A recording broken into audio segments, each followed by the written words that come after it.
स्वागत है दोस्तों आप सभी का फिर से एक नए वीडियो में। दोस्तों आज की इस वीडियो में हम लोग जो है क्लास 10th का विज्ञान यानी कि साइंस सब्जेक्ट का, ठीक है, आज आपका जो वीकली टेस्ट होगा उसका दोस्तों हम लोग 100% ओरिजिनल क्वेश्चंस पेपर को देखने वाले हैं, ठीक है।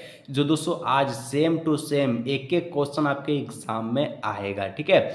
या फिर दोस्तों आप इस वीडियो को आंसर की के रूप में भी देख सकते हैं, ठीक है। अगर आप एग्जाम देने के बाद वीडियो को देख रहे हैं तो आप आंसर की के रूप में वीडियो को देख लीजिएगा कि कितना आप सही किए थे एग्जाम में, ठीक है। चलिए फटाफट से शुरू कर लेते हैं। इससे पहले आप चैनल पर पहली बार आए दोस्तों सब्सक्राइब कर लीजिएगा ताकि इसी प्रकार से हर बार वीडियो आपको मिल जाए, ठीक है। और शेयर जितना दोस्तों के साथ किए उतना दोस्तों के साथ शेयर भी जरूर से कर लीजिएगा। चलिए वीडियो को शुरू करते हैं। तो दोस्तों सबसे पहले दोस्तों अगर आप एग्जाम नहीं दिए हैं तो सबसे पहले आपको सेक्शन ए का प्रश्न रहेगा, ठीक है, जिसमें सारा ऑब्जेक्टिव क्वेश्चन रहेगा जो कि 20 नंबर का रहेगा, ठीक है। आज जो ये वीडियो देखकर जाएगा अभी एग्जाम देने, ठीक है, उसका दोस्तों बता रहे 40 में 40 नंबर कोई नहीं छीन सकता है। 40 में 40 नंबर आपका 100 में 100 पक्का, ठीक है, 100%, ठीक है। चलिए तो पहला प्रश्न दोस्तों आपसे एग्जाम में पूछेगा या फिर जो एग्जाम दे दिया है तो उसको पता है कि किस प्रकार का क्वेश्चन था, सेम इसी प्रकार का। और उसका जो पहला प्रश्न था कि किलोमीटर पर आवर को, ठीक है, मीटर पर सेकंड में बदलने के लिए इनमें से किससे गुना करेंगे, ठीक है। तो देखिए किलोमीटर पर आवर है, ठीक है, तो इसको हम लोग किस में ले जाना है तो मीटर पर सेकंड में हम लोग को ले जाना है, ठीक है, मीटर पर सेकंड में। तो गुना हम लोग जब करेंगे वो हम लोग करेंगे 5/18 से, ठीक है, 5/18 जो कि ऑप्शन नंबर बी में, ठीक है। चलिए जो इसका जो सही आंसर मारा था उसको पता है कि ऑप्शन नंबर बी ही होगा, 5/18, ठीक है। चलिए तो इस प्रकार से एक नंबर आपका पक्का। 2 नंबर का प्रश्न है, प्रकाश की चाल इनमें से किस माध्यम में अधिक होती है। देखिए ऑप्शन से कांच है, जल है, हवा है, निर्वात है, ठीक है। हम आपको बता दें कि प्रकाश का चाल जब भी पूछा जाए कि सबसे ज़्यादा किस में होगा तो आप बोलिएगा कि निर्वात में होगा, ठीक है, यानी ऑप्शन नंबर डी वाला हो जाएगा इसका करेक्ट आंसर, ठीक है। चलिए जो जिस चीज़ में मारे आंसर उनको पता है, ठीक है, आप क्या चीज़ में मारे थे नीचे कमेंट कर लीजिएगा और कितना सही हो रहा है वो भी बता दीजिए, ठीक है। फिर से बोल रहे जो वीडियो को देख रहा है दोस्तों उसको 40 में 40 आज की इस वीडियो से पक्का है। और एग्जाम में दोस्तों आपका 100% का क्वेश्चन था, जो दिया होगा उसको पता है कि सारा यही क्वेश्चन था, ठीक है, यानी आंसर की के रूप में भी वीडियो को आप देख सकते हैं। 3 नंबर, इनमें से कौन ऊर्जा का मात्रक नहीं है, ठीक है। देखिए ऑप्शन से जूल है, किलोवाट घंटा है, वाट है, इनमें से कोई नहीं है, ठीक है। तो इनमें से कौन ऊर्जा का मात्रक नहीं है तो जब बोला जाए ऊर्जा का मात्रक कौन है तो किलो जो वाट घंटा है, किलो वाट घंटा, ठीक है, ये ऊर्जा का मात्रक नहीं है। This is not for unit, ठीक है। चलिए ऐसा यूनिट। आगे दोस्तों हम लोग बढ़ते हैं तो 4 नंबर का प्रश्न आपसे पूछा गया था अवोगाड्रो संख्या का मान क्या होगा। तो अवोगाड्रो संख्या का मान बताइएगा आप 6.022, ठीक है। फिर से हम लोग लिख देते हैं 6.022 इंटू 10 का पावर 23, यानी कि हम लोग 10⁻23 भी हम लोग कहते हैं, ठीक है। तो यहाँ पर जो ऑप्शन नंबर जो बी है ना, ये वाला ऑप्शन नंबर बी आपका राइट आंसर हो जाएगा। आगे बढ़ते हैं 5 नंबर।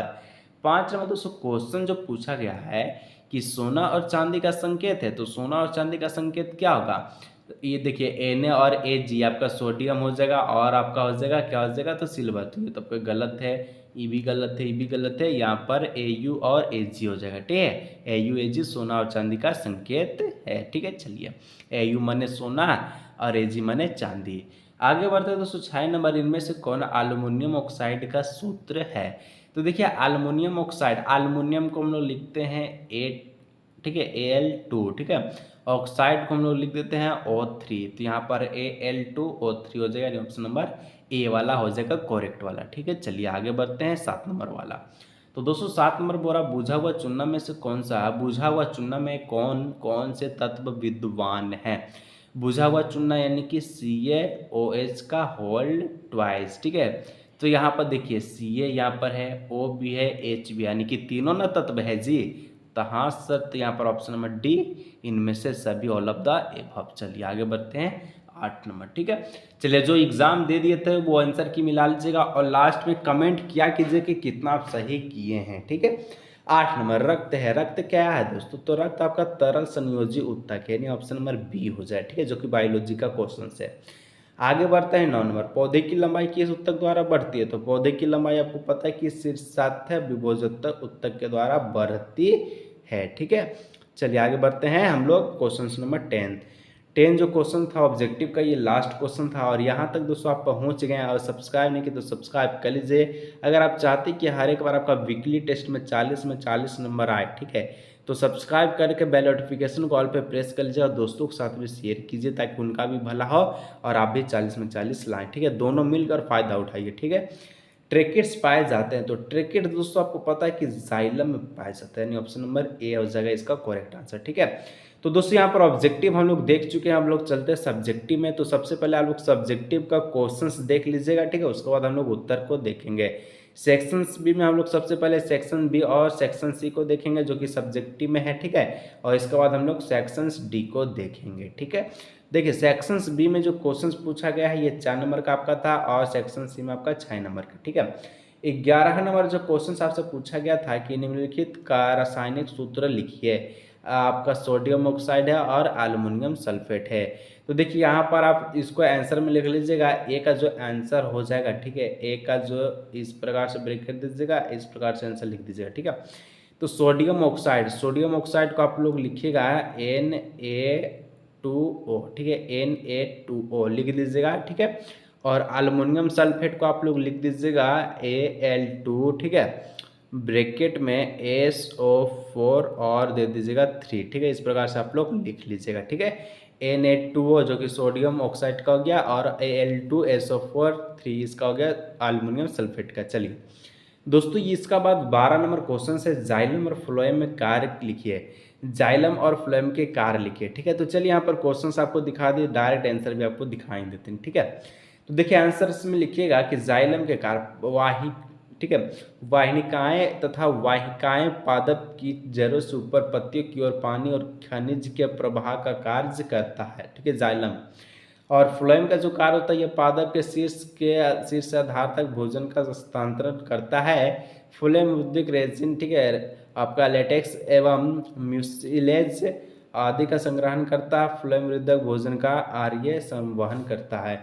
तो दोस्तों एक प्रकार से और भी आप लोग लिख सकते हैं कि जाइलम जो कि पौधे में जल को पहुंचाने का काम करता है। ठीक है, और फ्लोएम जो कि पौधे में भोजन को पहुंचाने का काम करता है। इस प्रकार से भी लिख सकते हैं, कोई दिक्कत की बात नहीं है। ठीक है, सेक्शन सी में जो कि 6 नंबर का प्रश्न था, जो कि आपका 13 नंबर बोरा है, ऊर्जा किसे कहते हैं, ऊर्जा संरक्षण के नियम को लिखें। ठीक है, चलिए तो यहाँ पर लिख दीजिएगा कि उत्तर में ऊर्जा संरक्षण का नियम यह दर्शाता है कि ऊर्जा को ना तो बनाया जा सकता है और ना ही नष्ट किया जा सकता है, और यह केवल एक ही रूप से दूसरे रूप में परिवर्तित हो सकता है। ठीक है, इस प्रकार से लिख लीजिएगा।